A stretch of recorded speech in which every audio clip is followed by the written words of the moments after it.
Hi there, YouTube. I have John here with me for once. Hi. And he's terrified. He's actually trying to get drunk off some red wine No, I'm real not. quick. It was just some with dinner. That was all. It's not, Some with dinner? What's with dinner mean? I've never heard that phrase. No, I just had a couple glasses with dinner. So. No, you had shared the bottle, so. I know, I'm teasing. No, we just had a glass of red wine with dinner, and he's just enjoying the rest of his. But, so why I'm here today is because one of my subscribers, Apto Bags, requested this video a while ago. I said I would do it, and I never did. And in the spirit of Vlogmas, I've decided that I should make good on my word because that's the kind of person I am. Okay. Okay, are you ready? What these questions are. He doesn't know what any of these questions are. All right. I have my big post-it pad right here. These things are great. So my first question is, can you tell me what your job is and a basic description of it? Of your rate. Yeah, my rate, like in the Navy, my job? Mm-hmm. My Navy job? Mm-hmm. Yeah, I'm an aircrew survival equipment man, also known as a PR or parachute rigger. We deal with all of pilots and air crews. Well, I'm on the aviation side of everything within the Navy, and we deal with all of the gear that aircrew uses. Helmets, survival vests, survival lights like flares, smoke signals, all that stuff. We're in charge of keeping all that, making sure everything works. Because it's a pretty important job, and when they do find themselves in a dire situation, their shit better work.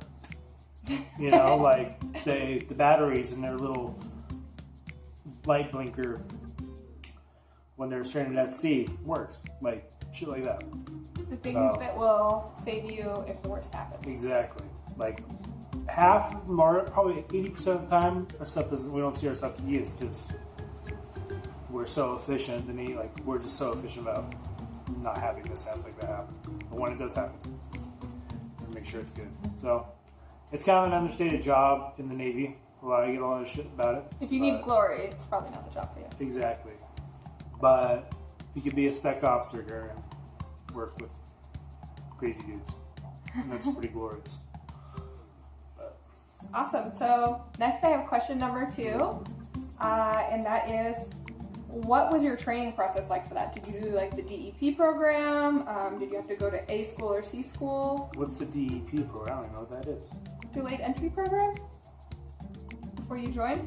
No, I didn't do that. No, did I? I forget. When did you join? I joined December 2013. No, when did you send your papers?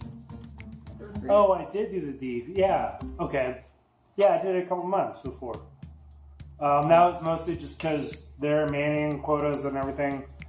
It just so happened perfectly to where they're like, well, you picked your rate, you picked your job in the Navy. You're going to go to school after boot camp, but you're going to have to wait. And then I'm like, all right, that's fine. I mean, whatever. And which schools did you go to? A school, C school? I just went to A school straight after boot camp. And what was the process like for that? Did you have to wait very long once you got to Pensacola? Once I got to Pensacola, Florida, yeah. We did the AWOP classes, the Aviation Warfare Apprentice Training class.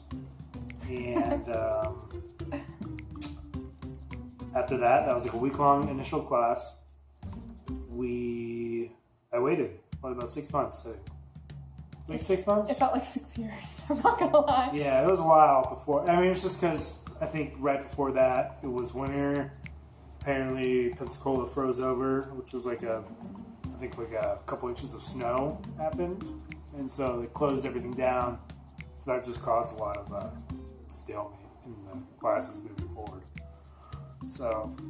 And how long was school once you actually got into school? School, once I was there, was 2 months. 2.5 months, I think, yeah. So that went pretty fast. So it's kind of a waiting game. It probably still is. Things could have changed, but there's some waiting. Red wine. I want to drink some more red wine. It's Thursday. Thursday. That's what Kathy Lee and Hoda call it. Yeah, exactly. Duh. All right. So question number 3. Describe the stereotype of a typical PR to me. This isn't everybody. This is like the stereotype. I don't know. Maybe I fit into the stereotype of PR. I don't know, someone who kind of just chills, wants to like, doesn't mean they're lazy or anything, but they're just like, they do their work and they're really efficient about it. I'm not like that because from my experience, he's very inefficient, doesn't do his work. Yeah, no, I'm very aggressive at work. Like I like boom, boom, boom. Like I'm not afraid to go walk into maintenance control. Are you like the Mike Tyson of rigging? No, not really. I mean, and not only that, just because I didn't. My last squadron in San Diego, I didn't go straight to my shop. I didn't learn my rate. I was put into what they call line shack. And which, if you're in the Navy and you're an airman, you'll probably go in. Yeah, too, no, that's for fine. anybody out there, just so you know. And it's fine. I liked it. A lot of people hate it, but it was good training. Initial, like, you get to know the bird, you get to know the helicopter, whatever platform you're on, and it was good. You learn a lot. But when I went to the shop, to the PR shop, after doing about almost a year in line shack, I noticed a lot of PRs. They're very like tentative about everything they do. They're very like kind of not laid back, but just like keeping themselves and like I don't know. So based off your description, they're just quiet and based off your description of the stereotypical PR, would you say that the rumor is true that it's a skate job? No, not exactly. Because I've heard that. They other rates call it a skate job because we're not working on the helicopter itself. We're in our nice little shop, air conditioned, like in San Diego, it's fucking hot as balls. So we had our constant 70-degree air conditioned paralock. That's where we worked. It keeps the brains moving well when you're not melting. So a lot of people say it is a skate job, and then a lot of PRs are like, yes, we know it's a skate job. We're getting paid the same as those motherfuckers. They're just jealous. Like, no matter what. Like, airmen, I see another airman, he's saying, oh, you're a skater. I'm like, no, I'm doing my job. We're getting paid the same. Like, it's all good. It's military. E4, E5, E6s, they all say the same. No. So, question number 5. Why do you think that PR is such a popular choice for people who choose to retrain and get a different rate or job in the Navy who have already been in for a while? Like they want to just re-rate and go to PRs? Yeah. Because they see what it's like. I don't know, they see what it's like. There is a certain amount of importance on the job, but it's not that like go, constant work with the flight schedule. You have to have materials and all the work done to complete the flight schedule, but no matter what, if you do have work backed up, you always have spares. You always have things that are good to go and they're up. So we're not beholden, or the flight schedule is not beholden to our work. I don't know if that makes sense. Awesome. I mean, it does, it does, but we're not working on it. We're not working on the aircraft, so. So number 6. Would you say, based off of that being a PR is a job with a good work-life balance? Oh, yes, definitely. Yeah. I mean, I take pride in it. And I learned a lot from older PRs that taught me, like, because, I don't know. There was one time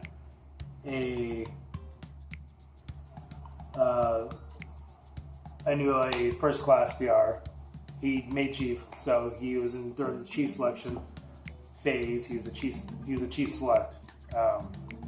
He had like 5 other chief selects come in the paraloft with them, and he's like, "Hey, Loffman, tell me what it is to be a PR." And I was like, "Well, we work on gear for the pilots and everything." And he just stopped me right there. He's like, "Stop right there. I'll tell you what a PR is." And he got way into it and like really showed me like it is like the passion. Yeah, like it is. And he like straight up was like, "This is what it means to be PR." Because I've been on the boat. I've seen my actual parachutes and shit I've worked on actually be used. And it's like, when you see that shit happen, you take pride. I was like, yeah, okay, I'll take that. So. Awesome. So, yeah, you learn a lot. Number 7, based off of our previous question, would you say that PR is a rate where people are like real dicks and stick to the rank system? Or do you think that do you think it's like a friendly kind of rate? I think it's pretty friendly. There's a lot of camaraderie with PRs. because it does stretch into more. It's a certain kind of rate where it doesn't adhere to a certain aircraft or platform. We can go into special ops work. We can go into SEER work and all that kind of like dive school. I've known a couple PRs that go to dive training school, and so you could the community knows itself, and we're like, I don't know, we stick together. They don't really stick to the whole rank thing as long as you are respectful, you're hardworking. Even as an airman, if you show people you know your shit, then they'll respect you. It's just you need to give them respect back. So that's my experience. Awesome. I really don't know my command right now. We're up in Washington, or I should say more about where I'm at, but I haven't really met. I'm only PR in my command. So I haven't met them all. So I'm waiting. Yeah. All right. How about number 6? Or no, that's number 8. I'm sorry, I just rewound. Oh my God. Number 8. What are some civilian jobs or hobbies that PR has prepped you for? That PR is wait, what? Yeah, is there any hobbies that being a PR has prepared you to be able to take on better, or any civilian jobs that you could get afterwards because you were a PR in the Navy? Yeah, I think if I stick with the idea that if I stick with sewing machines and go further schooling, because Navy does provide, I forget if it's F school or C school for PRs. You go to sewing machine. Don't quote me on it. I don't know which one it is. I should know, but I don't. You could become a sewing machine tech. You could become a sewer at I don't know, small company where they make bags or something. Or Nike. Or Nike, a place like that, where it's like, you do that, or you could go into actual like, aerospace jobs or things, being an inspector for a parachute manufacturers, or and the whole thing is great. I was just reading that today on my PR career track for military, and they had to recommend a whole bunch of recommended things, either privately or federally or government. You need a wine refill? Excuse me. This poor guy, he's dying. I've been sick last couple days, and red wine things is that. All right. Red wine and echinacea. Is that what you're drinking? And airborne. Echinacea. And all that mixed together. My mom is convinced that wine is like a cure-all for everything. Yeah, like anytime somebody gets sick, she'll call you up. She's like, "Have you had wine?" There's like that one time your dad or what did he do? Your dad was sick and your sister Hannah was sick? No, Hannah was. So my little sister. This is an interruption from the topic of this video, but my little sister and everybody in my mother's house got the flu, and my mom was telling my dad, because he was the only one who hadn't gotten the flu, that the only way that he could save himself was by drinking white wine, because it has some magical enzyme in it that was going to somehow save him from getting sick. And he might have been a liberal, a little extra with how much white wine he had, but by the end of the night, my little sister came down crying, asking for some 7-Up. To make her stomach feel better, and like my dad's solution was to like take it and just like throw it at her. Just 7-Up that. Well, he threw the red wine on. There might have been wine throwing as well. He threw the red wine on. But oh, like you feel better. To this day, she's like scarred about it. He's like, "What? What's the big deal?" That's awesome. I was having a good time. But back on topic, you guys. Yeah, that was serious requested video right now. We're down to our final 2 questions. Okay. Number 9 is, has your work inspired you at all as an artist? Because first and foremost, you're an artist, and your job doesn't define who you are. A lot of people say that joining the military is a soul killer, especially for artists. Would you say that your work has helped to inspire you, or has it killed your soul? I don't think it's done really either yet. I think I know it will inspire me. Just because, you know, I wake up every morning with that drive or I think about creative things. I think about creating. So I know it hasn't killed it. It just, I don't know. It's just, I don't know. Like, I really haven't found that breakthrough in terms of creating things yet, but I know it will be. Just because it could get 30-day leave if I wait a year. Like, I could have a whole month to... And have you ever done that before? Yeah, I have. The That's Great awesome. Naval Paintcation I of guess August that's 2015. Was that August? Yes. Yeah, you weren't too happy with that. I wanted to go on a real vacation. But it was really good. You made beautiful things. Yeah, well, I didn't really finish anything. Well, yeah, you did. You just finished and started things. Yeah. All right, I so don't know. Artist in the Navy, yay. I just can't wait to get off. Can't wait to get out? Yeah, after 20 years, and then I can actually continue what When some people say they can't wait to get out, they mean like they're going to try anything to get out tomorrow. Oh, no.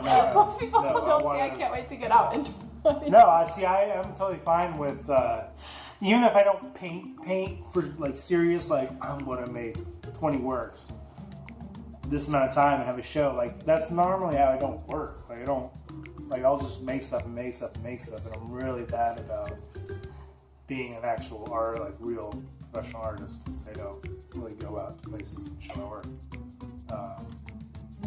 But I'm totally happy, like, just amassing a shitload of drawings, and, like, so that's what I'll continue to do. And then when I'm out, after hopefully 20 years, which is my goal, just go from there. Because I'll still be pretty young. I'll be like 50 years young. Awesome. So I think that actually leads us into the next question, which is, if you had to pick another rate or a job outside of the military that could lead in easily, what would it be? AG. What's that? I don't even know what that Weatherman. is. Weatherman? Yeah, I remember I saw that and I was like, I want that. Really? Yeah. I'm shocked to hear this. This is the first time I've heard this, you guys. Yeah, I forget what it stands for. Aerographer's mate? Aerographer's mate. You gonna go back to school for that? I'm gonna get the booty with the weatherman. After this tour with, I don't know, I mean, I'm thinking about it. I mean, just because I think everyone gets that when they look, because we just had quotas and all the rankings, people ranked up. I wasn't among them just because I did really shitty on my tests, apparently. He also didn't get the chance to study because he was studying for other tests, so don't even talk about it on yourself. Other tests which he passed with flying colors. Well, either way,